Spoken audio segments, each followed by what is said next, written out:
Pak Kapolda Metro Jaya dan diterima tadi di Skup, dan kita minta supaya Raffi Ahmad dan Ahok dan kawan-kawan ditersangkakan dan segera dipanggil.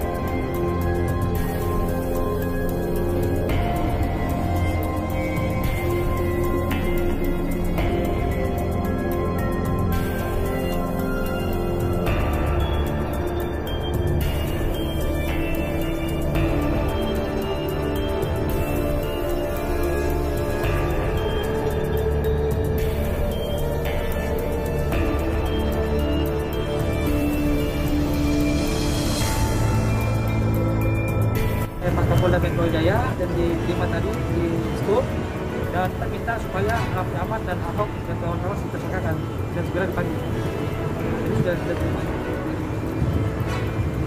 pada Pak Kapolda Metro Jaya.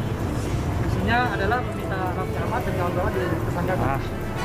Itu opsi yang pertama yang kita minta Pak Kapolda Metro Jaya. Mudah-mudahan besok sudah ada responnya, karena ini sifatnya sudah membuat gangguan publik figur. Yang kedua, opsi kedua kita masih menunggu tentang SPKT, lagi sedang koordinasi. Mudah-mudahan diterima dan ini menjadi dua opsi diterima semua.